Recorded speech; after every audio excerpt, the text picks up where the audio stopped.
또 헌재가 시간을 질질 끌어줬으면 하는 바람이 있는데 네네. 그러니까 윤석열을 날리는 건 동의하지만 이재명 대표에게 권력이 넘어가는 것은 절대로 반대하는 한국의 극우 세력들, 보수 세력들이 그렇습니다. 시간을 너무 빨리 헌재가 잡아서 판결을 내리면 안 된다. 적어도 이재명 대표 법원 판결, 사법살인이 실시된 다음에 자행된 다음에 헌재가 판단해야 된다고 믿는 사람들은 지금 당황하겠죠. 네. 속도를 낸다면. 예. 그런 점에서 상당한 방해 공작들이 있을 수 있습니다.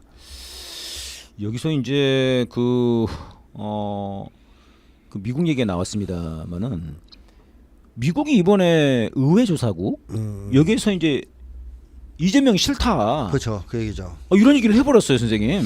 그 미 의회 조사국의 보고서. 네네. 이거 보면 핵심 내용은 딱 이거예요. 네. 윤석열이 날라가서 너무 아깝다. 아쉽다. 아쉽다. 계속 그 얘기 나와요. 네네. 윤석열 우리 말 진짜 잘 들었는데 시킨 대로 다 했는데 날라가서 아쉽다. 또 거꾸로 얘기하면 분노죠. 예. 이 자식이 괜히 사고 쳐서 지금 우리가 다 만들어 놓은 한미일 동맹 같은 거 지금 흔들리게 해놓고 그래서 윤석열에 대한 아쉬움과 또 분노 요걸 담고 있고 그 다음에 또 하나의 내용은 뭐냐면 이재명 대표에 대한 불신과 반대 굉장히 크던데요. 노골적으로 표명을 했어요. 그러니까 야 이재명 대표 그 재판 남아 있어. 그대가 마지막에 말한 겁니다. 그리고 한국의 내정을 너무 세세하게 다루면서 네. 헌법재판소 판결이 남았는데 예. 그 이재명 대표가 법원 판결을 앞두고 있기 때문에 피선거권 박탈 가능성이 있다. 그래서 헌법재판소 시기가 중요하다. 판결 시기가 이런 얘기까지 써놨어요. 그러니까 선생님 이거는 헌법재판소의 판결을 늦추라 이런 얘기 아닙니까? 그러니까 이재명 대표의 판결이 나온 다음에 하는 게 좋다라는 뉘앙스를 풍기는 얘기죠. 이거는 그 좀 전에 말씀하신 헌재 판결이 늦으면 늦을수록 윤석열 이 적폐들한테 유리한 건데. 그렇죠. 이게 딱 지금 또 일치하는 거 아닙니까? 그러니까 미국은 윤석열을 버리는 거에 대해서는 이견이 없어요. 미국의 뭐 저놈으로는 안 돼. 어느 쪽이든 간에 저놈은 안 돼. 저놈은 안 돼. 너무 위험해. 너무한다. 근데 문제는 윤석열만 버리는 거지. 자기들이 여태까지 지원해 왔던 한국 내 극우 세력을 버리는 건 아니에요. 그렇기 때문에 미국이 윤석열이 날아가자마자 맞아요. 잽싸게 한덕수 지지를 한 거예요. 한덕수 한동훈 체제. 맨 처음에 그거였죠. 그렇죠. 그걸 한심한 체제. 네, 그거를 지시했는데 국민들이 그냥 그리고 둘이서 빙시 같은 짓을 하고 맞아요. 윤석열이 또 이선 퇴진 같은 걸 그걸 안 거부하고 했죠. 맞아, 그랬네. 그러면서 이게 날아가고 네. 그래서 한덕수 체제를 지지했단 말이에요. 잽싸게. 네. 그럼 이 얘기는 한덕수를 건드리지 말라는 뜻이거든요. 근데 너무 얘가 땡깡을 부리니까 탄핵을 했죠. 예. 그러자 미국 VOA에서 미국 이제 미국의 소리. 미국의 소리죠. 예. 거기에서 노골적으로 뭐라 했어요. 예. 이건 야당이 너무한 거 아니냐. 예. 한덕수 탄핵은 잘못한 거다. 잘못한 거다 이렇게. 이렇게 얘기를 하면서 강력 비판을 했습니다. 그렇습니다. 그러고 나서 다시 최상목을 지지해요.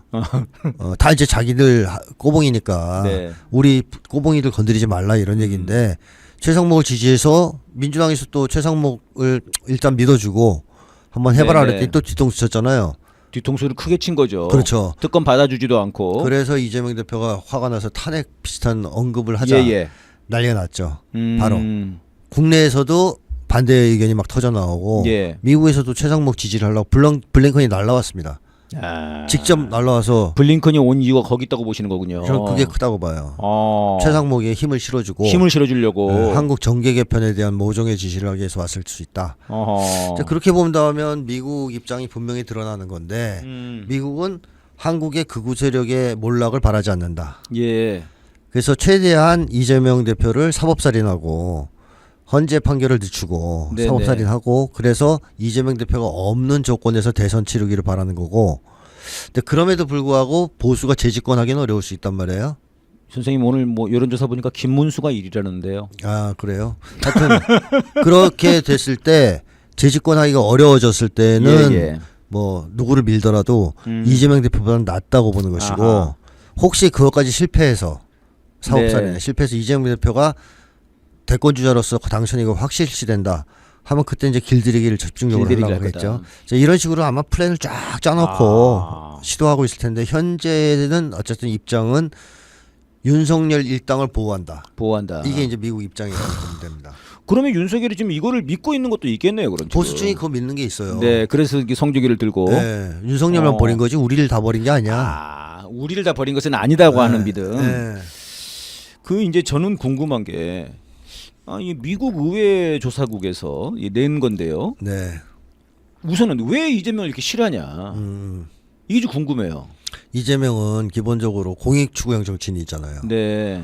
그럼 국민 미국 추구형은 아닌 건가요? 네, 미국 추구형이 아니에요. 그러니까 미국을 어쩔 수 없이 좀 우호적 발언을 하는 것은 네네. 뭐 외교적 분쟁을 막거나 대권에 유리하기 때문이지 항상 국민을 그래도 받들려고 하는 마음이 있는 정치인이란 말이죠. 좀 보기 드문 유형인데 네네. 그런 사람을 미국이 좋아할 수가 없어요. 아하. 왜냐하면 미국을 추종한다는 것은 곧 국익을 해치는 게 되고 예. 국민을 배신하는 게 됩니다. 윤석열의 길이죠. 윤석열의 길이죠. 네. 이 길로 안 갈 것 같은 의심이 드는 거예요. 그 어지간히 그런 불안감이군요. 네, 어지간히 우리가 막 압박하고 뭐 회유하고 하면 좀 말을 들을 것 같으면 아니 뭐 이낙연 같은 사람 얼마나 좋아하겠어요. 예. 근데 그런 스타일이 아니니까 네네. 지금 말을 저렇게는 하지만 아하. 막상 우리가 한국 국익에 반하는 예. 한국 국민에게 손해가 되는 어떤 행동 정책을 요구했을 때 이재명이 반대할 가능성이 있다. 네. 그거에 대한 의심을 거두지 못하는 겁니다. 한마디로 미국은 그 나라 국민의 이익을 대변하는 진짜 애국자는 싫어해요. 왜냐하면 그런 사람들은 대체로 반미로 돌아서거든요. 근데 자기들 말을 잘 듣는 매국노를 좋아합니다. 이승만 같은. 그래야 지들이 자기 이익을 관철할 수가 있으니까. 예. 그래서 윤석열도 좋아했던 거고요. 그러니까 이재명은 그런 쪽의 인간으로는 안 보는 거죠. 이건 대단한 어떤 영광이라고 생각해야 됩니다. 이재명 대표가. 네, 미국에서 네네. 이재명 대표를 너무 좋아해가지고 막 밀어준다 그러면 네. 이재명 대표 나쁜 사람인 거예요. 미국에서 매국노로 봤다는 뜻 아니에요. 네네. 근데 의심하고 견제한다는 얘기는 미국도 이재명 대표가 굉장히 공익 추구형 정치인이라는 사실을 것을 증명해 준 거다. 알고 있다. 어느 알고 정도. 있다. 그걸 보여주는 거죠. 그러니까 이게 또 이제 특히 이재명 대표가 이제 민심에 민감한 그렇습니다. 그런 정치인이고 또 그렇죠. 사실 저는 이번에 이제 한독수 날릴 때 네. 그때 멋있더라고요. 그게. 네. 그러니까 사실 그 직전에 남태령이 있었던 거지 않습니까? 남태령 같은 거를 보면서 우리 촛불 국민들의 마음 네. 이걸 보면서 이제 사실 그때 미국이 계속 한덕수 지지했거든요. 맞습니다. 이재명 대표가 갑자기 네. 강력하게 네. 성명을 내고 네, 한덕수를 그렇죠. 확 쳐버리더라고요. 그렇습니다. 그러니까 이런 촛불 민심에 기반에 있다. 이재명 그렇죠. 대표. 이게 불안한 거군요. 그렇습니다. 지금. 그러니까 제가 예전에 이재명 대표 분석하면서 문제를 일으킬 수도 있고 약간 길을 벗어날 수도 있지만 네네네. 국민을 배신할 만한 인물가는 아니다. 그런 정치인은 아니다. 네. 국민을 배신할 수는 없다. 그런 얘기를 한 적이 있어요. 그러니까 민심이 강력하게 요구하면 네. 이재명 대표가 그걸 거역하면서 민심에 역행할 수 있는 사람은 아닙니다. 그러니까 그게 미국에겐 제일 큰 불안 요소인 거죠. 미국이 지금 굉장히 불안한 것 같아요. 그렇습니다. 네, 윤석열만큼 불안한 것 같아요. 이재명 되면 어떡하지? 그러니까 그런 게 있는 것 같아요. 근데 선생님 저는 이제 궁금한 것 중에 하나는 이게 이제 미 의회 조사국에서 이렇게 발표한다는 거는 어느 나라로 놓고 보나 이건 완전히 심각한 내정 간섭이지 않습니까? 내정 간섭이죠. 근데 이거를 진네들의 속마음일 수는 있어요. 그렇죠. 근데 이걸 왜 발표를 하냐고요, 왜? 은밀하게 해야 되잖아요. 은밀하게 해야 되는데. 네, 급해요 미국이 지금. 그래요? 그만큼 마음이 급한 거예요. 한국 상황이 자기들의 통제권 밖으로 벗어날 수 있다라는 생각이 드는 거죠. 네. 특히 국민항쟁의 폭발은 미국은 항상 예견하지 않습니다. 사실 그런 나라가 없잖아요. 그런 나라도 없고. 그런 나라가 없어. 그렇죠. 어지간하면 한두 번 말로 제압되고. 작전하면 다 되는데 그대로. 그렇죠. 저 나라는 왜 이렇게 안 되냐? 작전이 안 먹혀요. 작전이 안 먹혀. 국민들이 막 거리로 나와가지고. 거리로 나와가지고 눈 내리는데 킬세스로 남아 있어 사람들이. 그런 것들 때문에 미국이 제일 우려하는 것은 뭐냐면 한국에서 국민항쟁이 폭발해서 혁명적 상황으로 네. 통제불능의 사태로 가는 거 자기들이 그걸 제일 싫어하거든요. 그렇기 때문에 그 상황만큼은 막아야 된다는 생각이 드니까 급박해진 거고 조급해진 거고. 네. 그러니까 비공개선을 통해서도 당연히 작업을 하겠지만 공개적으로도 막 신호 보내는 거예요. 대놓고 보내는 거다 지금. 네, 지금 급하니까. 난 니네 편이야. 예. 적폐들한테 신호 주고. 맞습니다. 이재명 쪽에는 야 날리지 마. 최상무 건드리지 마. 알아? 네, 그런 거죠. 사법 기다리고 있어. 네. 이런 거네요. 제가 그래서 그때 계엄 이후에 그랬잖아요. 실시간 내정 간섭을 하는 것 같다. 이런 적이 없었는데. 그때 골드버그가 막 계속해서 만났죠. 네. 뭐 우원식 의장이랑 싹 다 만났지 않습니까? 그리고 막 계속 뭐 미국 국무부 백악관 이런 데서 계속 언급을 하잖아요. 네, 한국 정치 상황. 그랬죠. 내정 간섭이거든요. 네네. 다른 나라에서는 그렇게 안 합니다. 근데 한국에 대해서 유독 그렇게 한다는 것은 네네. 한국이 완전히 자기들의 식민지라는 것이 반영된 행동이기도 하고 또 음. 하나는 너무 급하다. 상황이 이걸 네. 그대로 놔두고 은밀하게 뭔가 공작을 하기에는 이제 너무 다급한 상황이다. 네. 이렇게 보고 있다는 거죠. 그러니까요. 이거를 보통은 이제 미국이 그동안 공작을 해온 걸로 보면은 역사를 보면 분명 속마음은 그럴 건 분명한데 맞죠. 그래도 그 마음으로만 갖고 있는 거고 싹 네. 작업하고 또 한쪽으로는 좀 이렇게 음. 말하자면 이재명을 또 달래기도 하고 걔네 네. 입장에서는 뭔가 네. 그렇게 가는데 좀 그럴 수가 없는 그렇죠. 모양이에요. 네, 그 정도로 여유가 없어요. 여유가 없는 모양이에요. 네, 게다가 정권 교체기에 들어섰잖아요. 그러니까요. 미국도. 그러면 걔네들도 선생님 네. 예를 들면 약간 이제 블링컨이 그런 미국의 작용으로 온 거 아니냐고 하시는 건데 사실 블링컨은 바이든의 블링컨 아니지 않습니까? 그렇죠. 트럼프의 블링컨은 아니지 않습니까? 그렇죠. 그래도 같은 궤를 한다. 그러니까 와서 작업을 치고 가는 거죠. 열심히. 네오콘 입장에서는 어쨌든 한국의 자기들의 추종 세력들을 예, 살려놔야 되지 않습니까? 그러니까 트럼프가 된다 그래서 그날로 미국에서 네오콘이 다 사라지는 거 아니에요. 아하. 또 네오콘들이 갑자기 오늘부터 네네. 우리가 여태까지 해왔던 짓을 안 하겠어. 달라질 거야. 이러지도 않을 거란 말이에요. 그러니까 기본은 지금 선생님 하신 말씀은 기본은 지금 이 네오콘들의 작업 예. 여기에 있다고 본다 이런 바이든 말씀이시군요. 쪽, 그렇죠. 바이든 쪽, 블링컨 예. 쪽, 의회조사국도 마찬가지고. 트럼프는 지금 단계가 네네. 와우 하는 단계잖아요.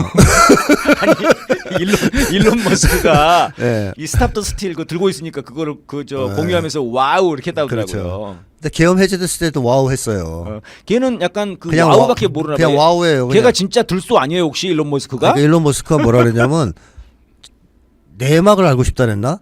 어떤 일이 벌어지고 모르는 거야 아직 자세히. 네네. 그리고 관심도 많지 않아요.